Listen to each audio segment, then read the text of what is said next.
Oke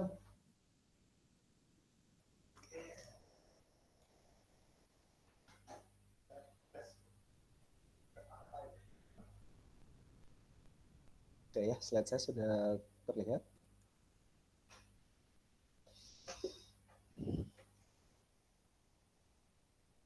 Udah ya, slide-nya sudah terlihat, Bu?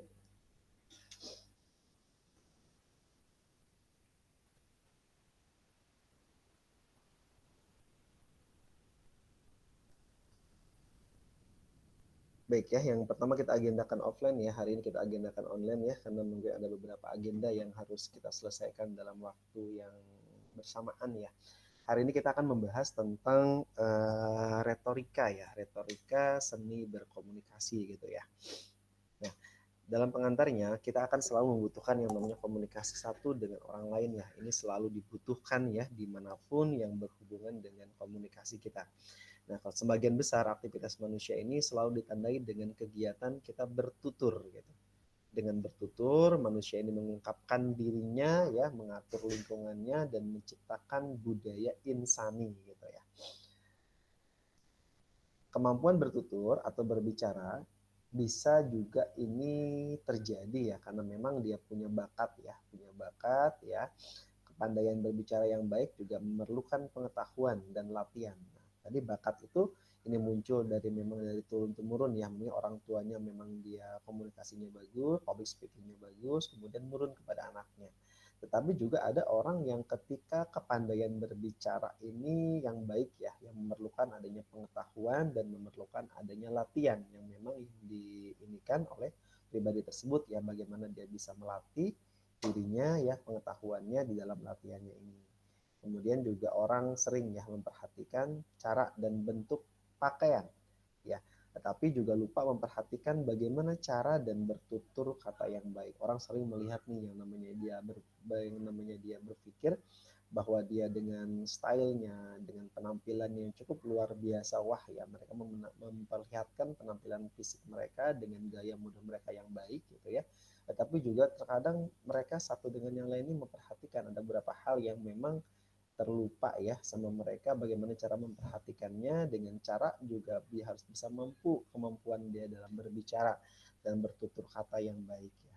Disinilah penting ya namanya retorika ini sebagai ilmu berbicara. Bagaimana kita bisa mengatakan bahwa retorika ini adalah salah satu cara bagaimana kita bisa berbicara yang diperlukan oleh semua orang.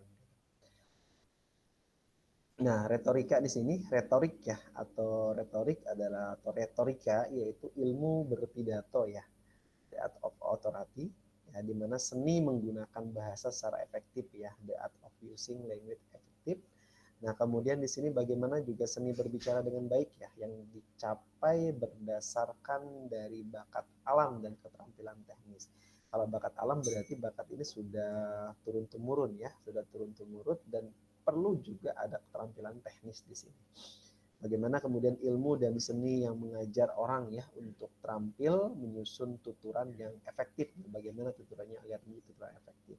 Kemudian seni untuk memanipulasi ya percakapan. Nah, ini ada salah satu seni. Bagaimana kita bisa berbicara, kita bisa memanipulasi percakapan yang baik sehingga percakapan itu satu dengan yang lainnya bisa tersampaikan apa yang namanya inti dari apa yang mau disampaikan kepada orang lain ini. Nah, ini elemen dasar ya dalam komunikasi ya. Ini ada beberapa elemen di sini kan. Bagaimana kita bisa memaksimalkan dari elemen-elemen dasar dalam berkomunikasi ini, mulai dari ada yang namanya sumber. Sumber ini adalah source. Bagaimana sumber ini yang kita sampaikan ya dalam hal berupa apa yang mau kita sampaikan sumbernya. Kemudian yang kedua adalah pesan. Nah, message-nya ini bagaimana pesannya tersampaikan. Ketika pesan, yang ketiga adalah saluran. Dia butuh yang namanya media. Media apa nih yang digunakan di sini?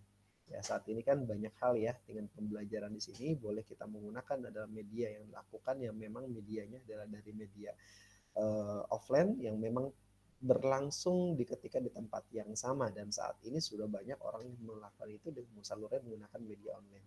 Nah, ini yang dirasa bahwa kita mau memberikan yang namanya interview misalnya dengan narasumber kita mungkin di luar negeri ya, secara otomatis ya bisa dengan menggunakan telekonferensi, dengan menggunakan Zoom dan sebagainya, ini dirasakan ini lebih mudah. Walaupun dengan media ini akan berbeda ya dengan dia datang langsung ataupun dia dengan menggunakan online. Ada beberapa hal plus minus ya, positif dan negatifnya yang memang teman-teman bisa rasakan bahwa luar biasa lah ini yang namanya kebutuhan kita dengan adanya media yang saat ini sudah ada ini. Nah, bahkan sekarang sudah banyak berkembang ya dengan berbagai macam saluran media. Nah, dengan zaman dulu orang ketika mau menerima informasi cukup sulit gitu.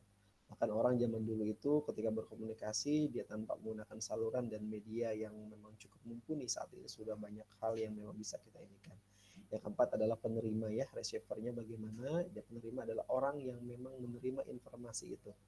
Kemudian yang kelima adalah efeknya. Efek apa yang diberikan di sini? Apakah dia memahami? Apakah sudah tersampaikan pesan yang disampaikan itu? Nah, ini adalah elemen dasar dalam ilmu komunikasi. Ada beberapa tiga aspek ya. Ini tiga aspek nih retorika menurut Plato. Menurut Plato di sini ada yang pertama adalah sebagai penutur harus sanggup ya. Dia menunjukkan ya kepada halayak bahwa kita memiliki pengetahuan yang luas.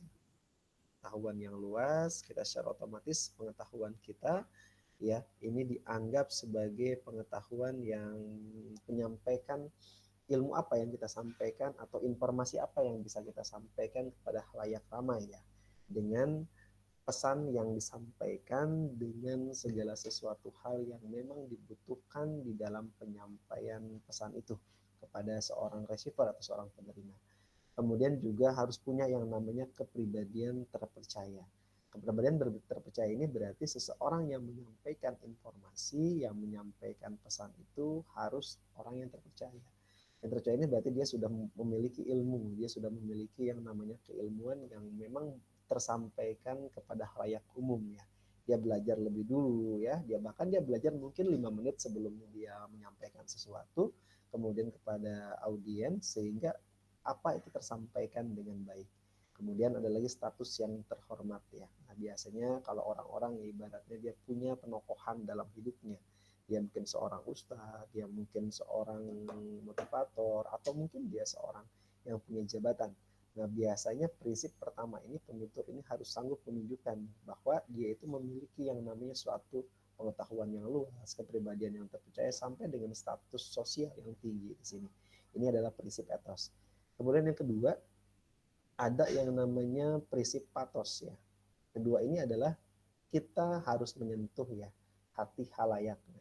Banyak hal di sini seorang dalam menyampaikan public speakingnya dalam hal itu apakah dia dalam kegiatan motivator, dalam kegiatan dia ceramah, pembelajaran dan sebagainya, ada beberapa karakter-karakter yang memang satu dengan yang lainnya itu memiliki perbedaan, mempunyai gaya sendiri dalam dia menyampaikan pesan umum kepada halayak ini.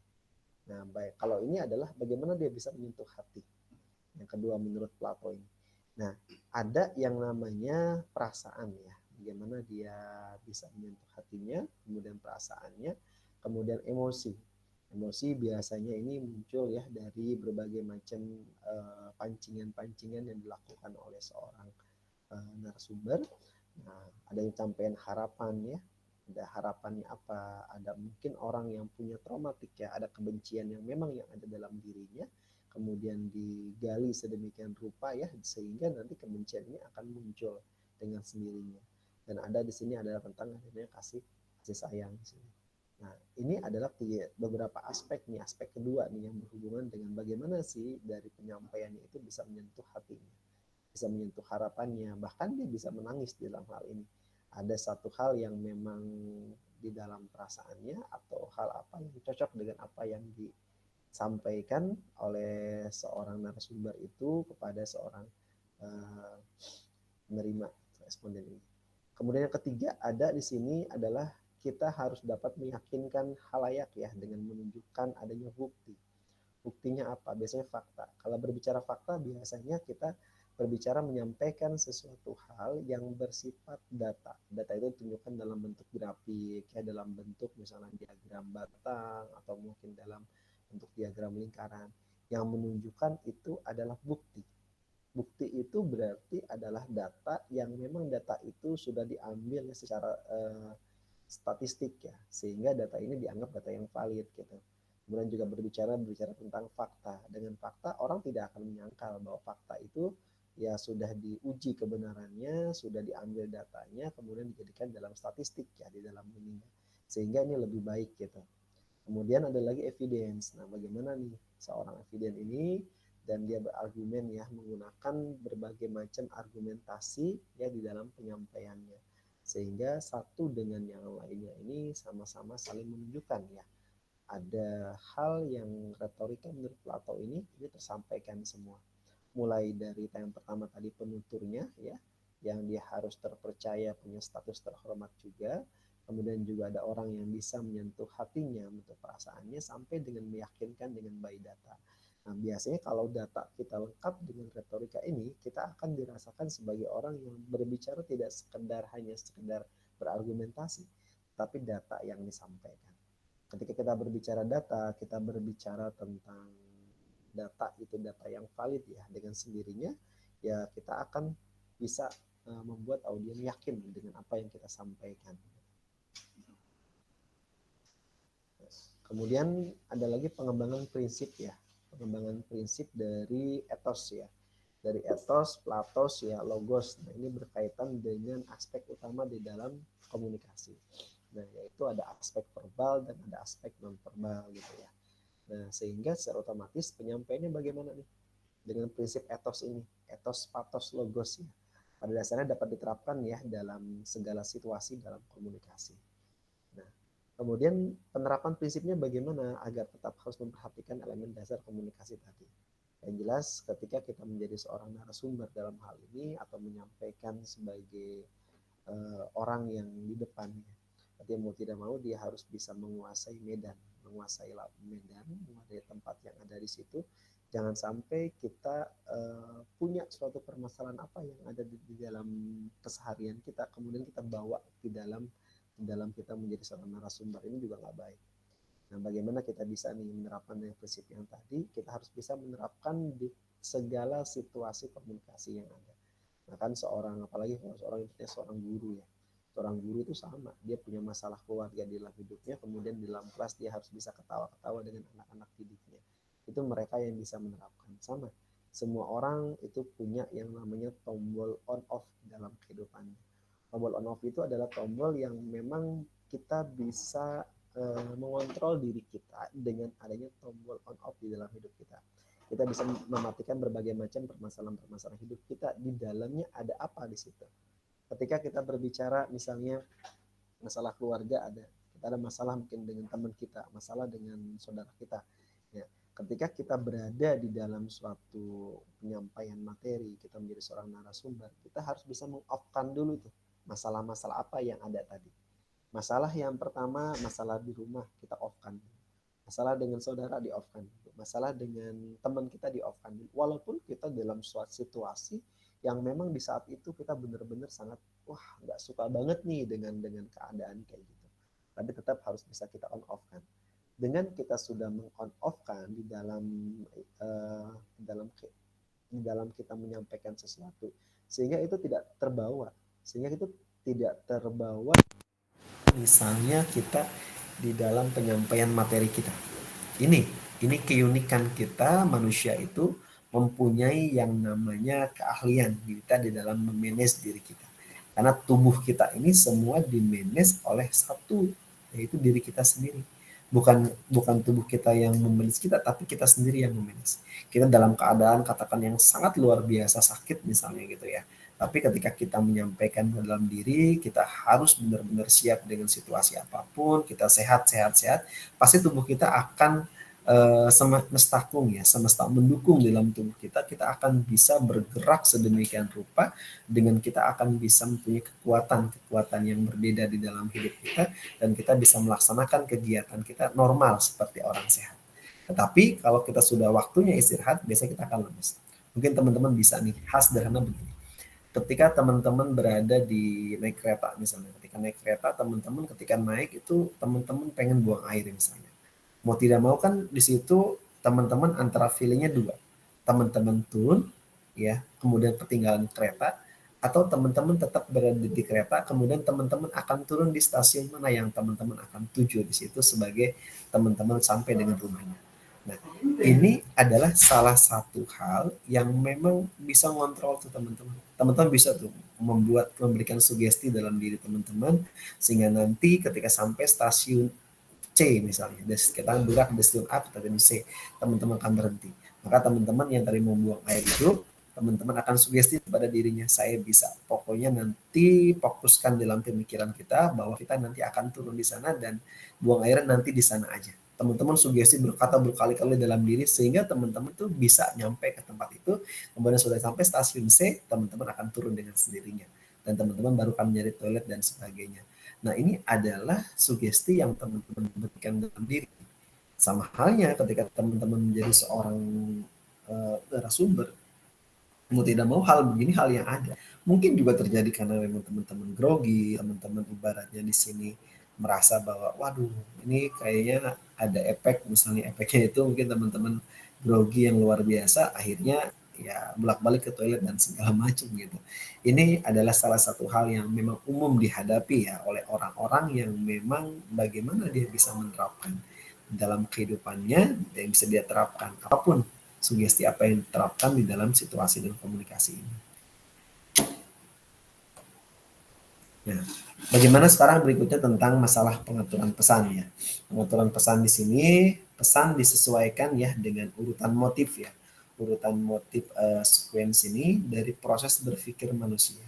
Mulai dari pengaturan pesan itu mulai dari satu adalah perhatian. Bagaimana attention, bagaimana teman-teman menyampaikan dengan memberikan pesan pada orang lain dengan memberikan perhatian dulu.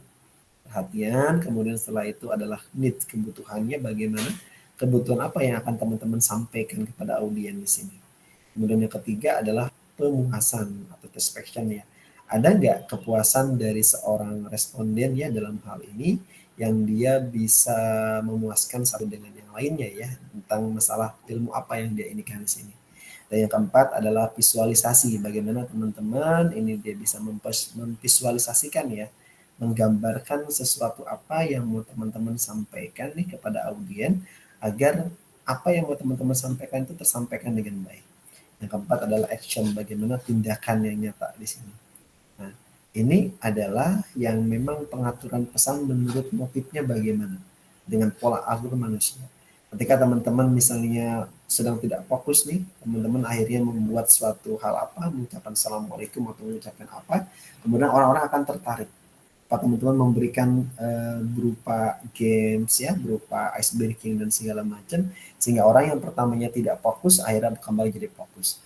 Ini jadi masalah ketika kita menjadi seorang narasumber itu adalah biasanya kefokusan mereka itu bergerak itu hanya sekitar 15 menit sampai dengan 20 menit. Itu adalah tahap mereka memfokuskan. Nah, ketika dia misalnya dia sudah lama ya, sudah nyampe berjam-jam dan segala macam, biasanya ini akan lebih smooth di sini. Orang akan lebih kurang fokus dan segala macam. Hal ini terjadi dengan berbagai macam hal ya di sini. Sehingga dengan berbagai macam hal yang ada di sini, satu dengan yang lainnya sama-sama saling memutuskan bahwa bagaimana caranya kita untuk bisa membuat yang namanya keputusan kita di situ.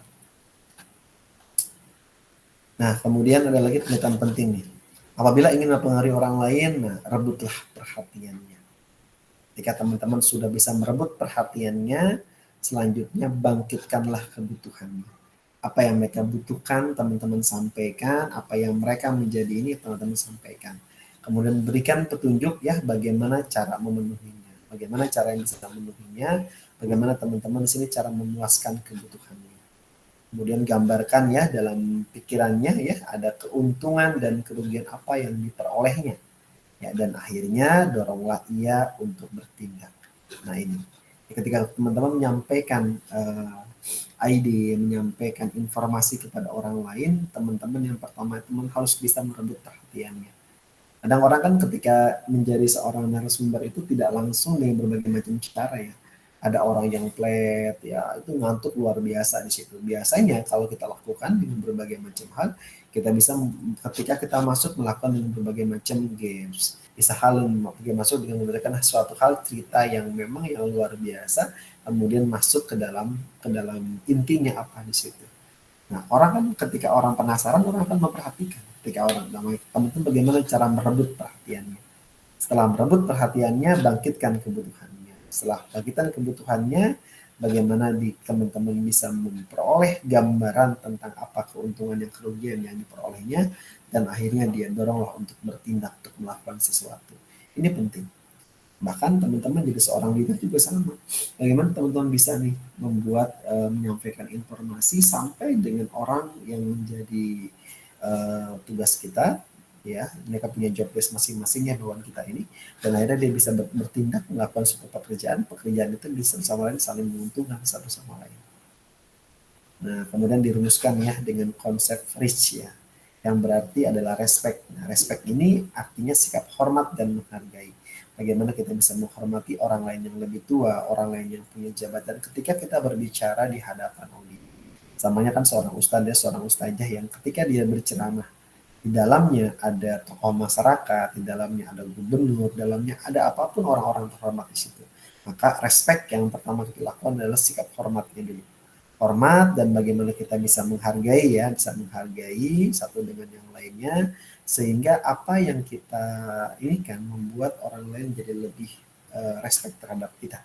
Karena kita menghormati orang lain yang lebih tua, menghormati para tokoh-tokoh masyarakat yang ada. Dan saling menghargai ini adalah salah satu cara bagaimana kita dianggap menjadi orang yang punya etika. Kemudian yang kedua adalah empati. Nah, bagaimana kita paham tentang situasi orang lain. Bagaimana kita tidak bisa menjudge orang lain punya masalah apapun dalam kehidupannya, semua orang punya masalah masing-masing, tapi bagaimana kita bisa berempati nih kepada orang lain agar kita bisa memahami situasi orang lain yang saat ini. Kemudian A ya, audible ya. Audible ini adalah dapat didengar dan dapat dimengerti. Apa yang teman-teman sampaikan ini harus bisa didengar, harus bisa dimengerti orang-orang lain, sehingga dengan dimengerti, didengar orang-orang lain, maka dianggap sebagai cara ya bagaimana kita bisa merengkuh atau meraih sebagai narasumber yang baik di sini.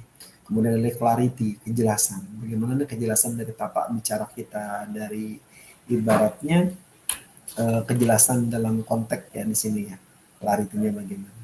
Kemudian yang selanjutnya adalah humble. Humble ini adalah rendah hati. Bagaimana ketika teman-teman rendah hati satu dengan yang lainnya, maka di sini kita bisa ya membuat sesuatu hal yang memang satu dengan yang lainnya lebih dihormati. Sok deh teman-teman kalau rendah hati, teman-teman akan dihargai oleh orang lain. Jika teman-teman tidak dihargai oleh orang lain, maka teman-teman di sini berarti punya keangkuhan dalam dirinya. Angkuh itu nggak baik. Ketika teman-teman angkuh, secara otomatis orang pun tidak akan respect terhadap teman-teman. Maka di dalam suatu responden pun sama. Teman-teman harus bisa menyampaikan satu dengan yang lainnya agar apa yang kita harapkan gitu kan. Yang kita harapkan itu satu dengan yang lainnya itu sama-sama saling membutuhkan satu dengan yang lainnya gitu ya. Kemudian selanjutnya respect ya. Respect ini berarti adalah segala sesuatu yang bernama kita bisa hormat ya. Hormat dengan yang lainnya. Hormat ya, saling menghargai lawan bicara kita. Bagaimana kita bisa saling menghargai ini? Menghargai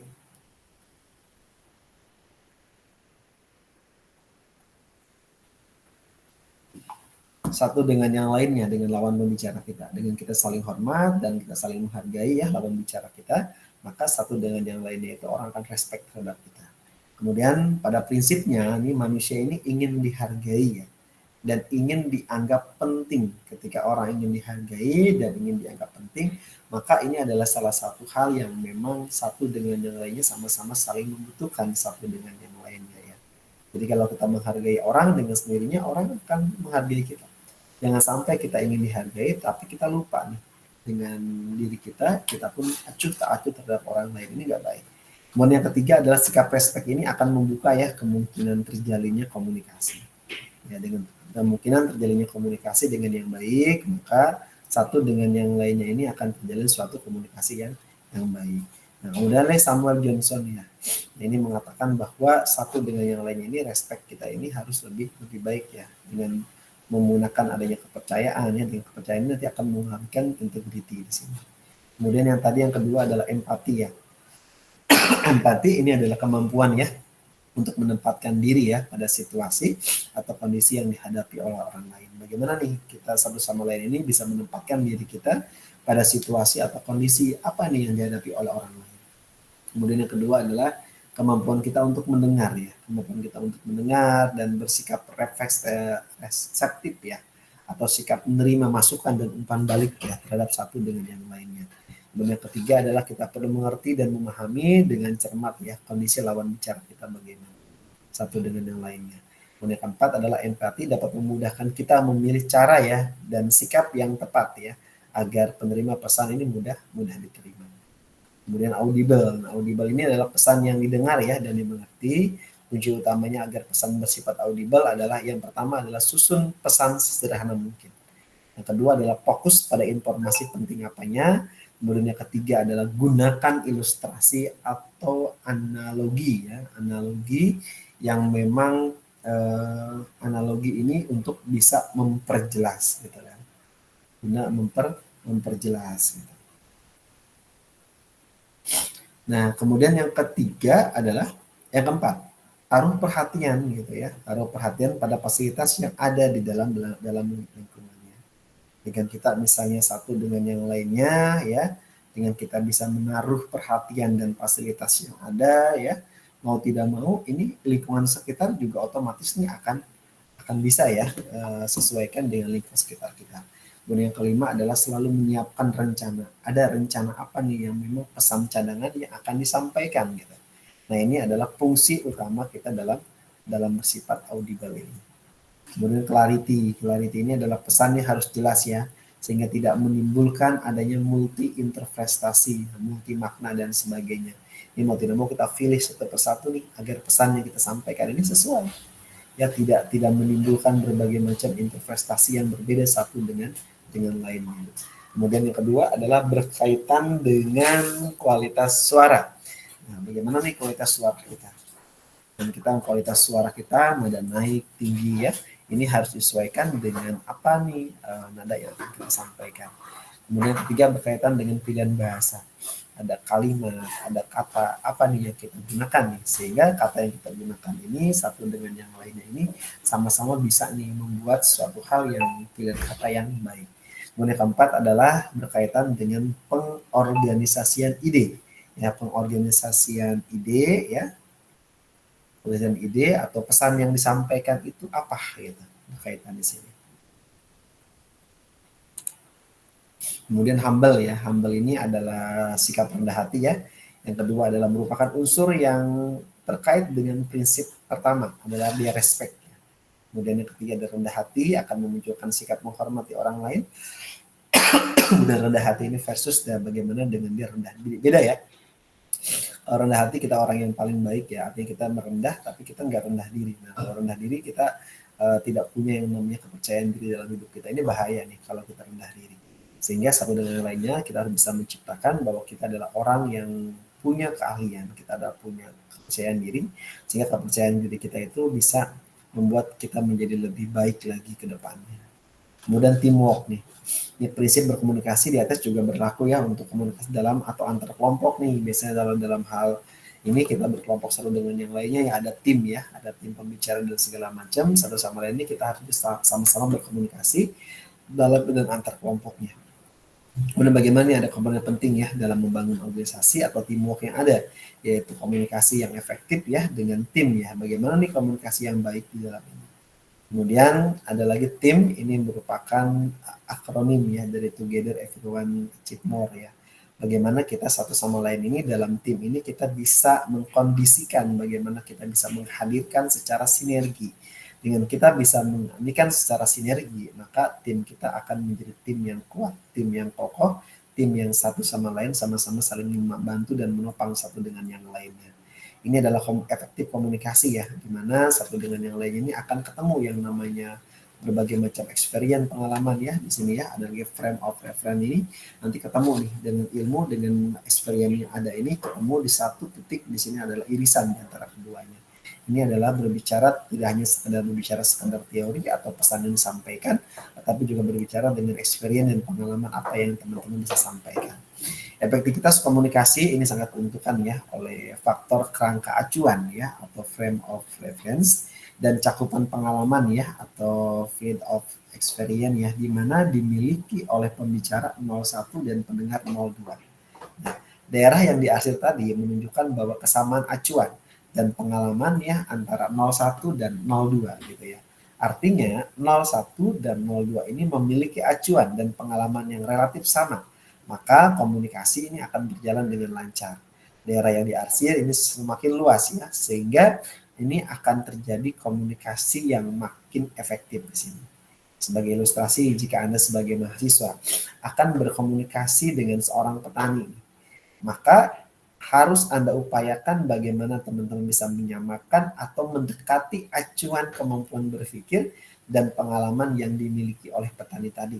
Dengan demikian, komunikasi bisa berjalan dengan lancar ya, sehingga nyambung komunikasinya. Kalau tidak nyambung nggak bisa. Maka lihat alur berpikirnya bagaimana. Bagaimana pengalaman yang dimiliki oleh petani tadi, kita akan ketemu dengan irisan yang ada tadi, kemampuan berpikir yang ada, sehingga satu sama lain bisa nyambung dengan sendirinya. Ya, ini ya. Jadi semakin kita berpikir bahwa yang namanya komunikasi ini, yuk bagaimana kita sekarang berbicara dengan bagaimana kita satu dengan yang lainnya, kita bisa berbicara dengan baik, dengan bisa menyampaikan apa yang mau kita sampaikan ya. Sehingga apa yang kita harapkan ya, kita bisa berbicara menjadi orang yang terpelajar, orang yang baik ya, sehingga satu dengan yang lainnya sama-sama saling bisa membantu dan satu lainnya sama-sama bisa saling menumbuhkan ya, bersinergi di dalam kita bersemi di dalam komunikasi gitu. Silakan sampai sini dulu, jika ada sharing atau pertanyaan dipersilakan. Sambil saya buka adlink ya.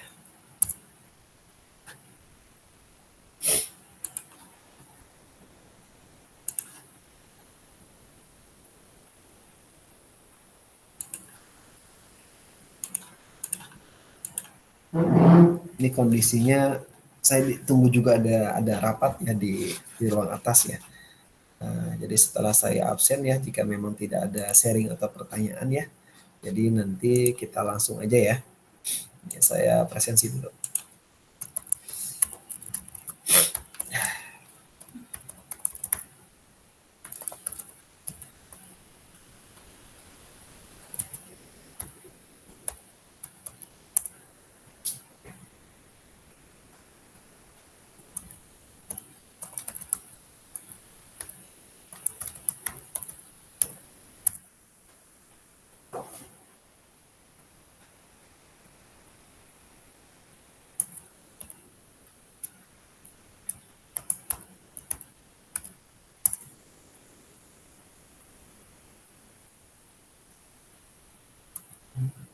Kenapa ini?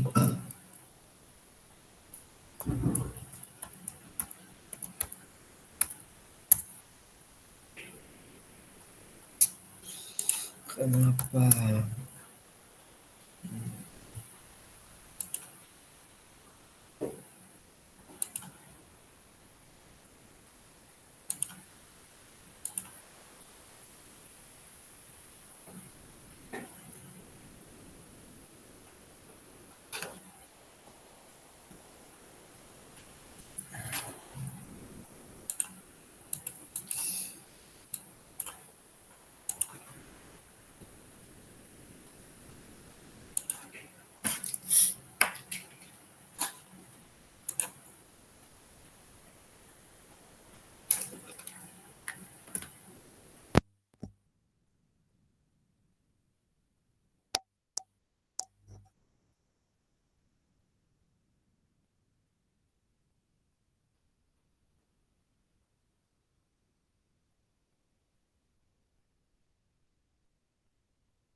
Ini sesi kelima berarti ya?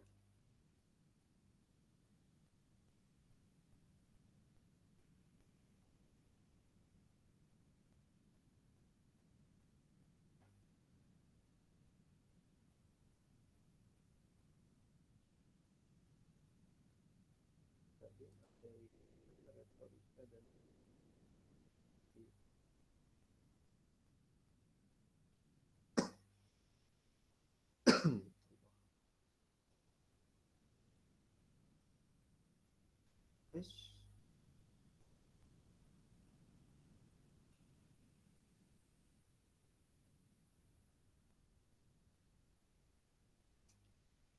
ketika saya presensi, tolong info ya, yang hadir enggaknya ya.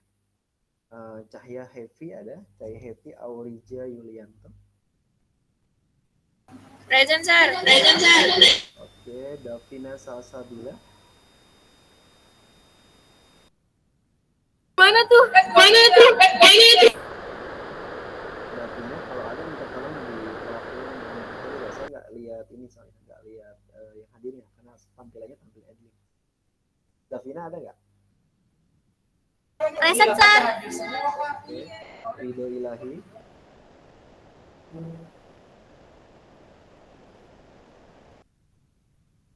Ridho Ilahi ada.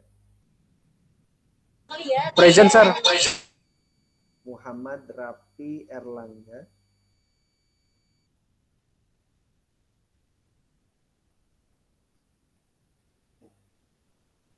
Hadir, Pak. Muhammad Afif Fahrizal. Hadir, Pak. Sahri Az-Zahra Putri. Sari hadir, sir. Tia Nur Hasanah.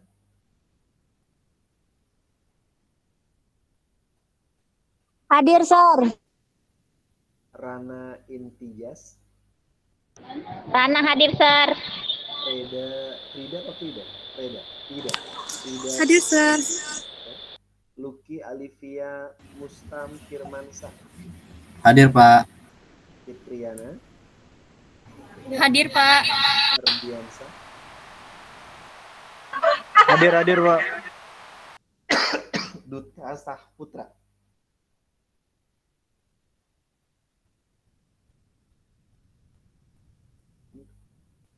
Duta Saputra ada.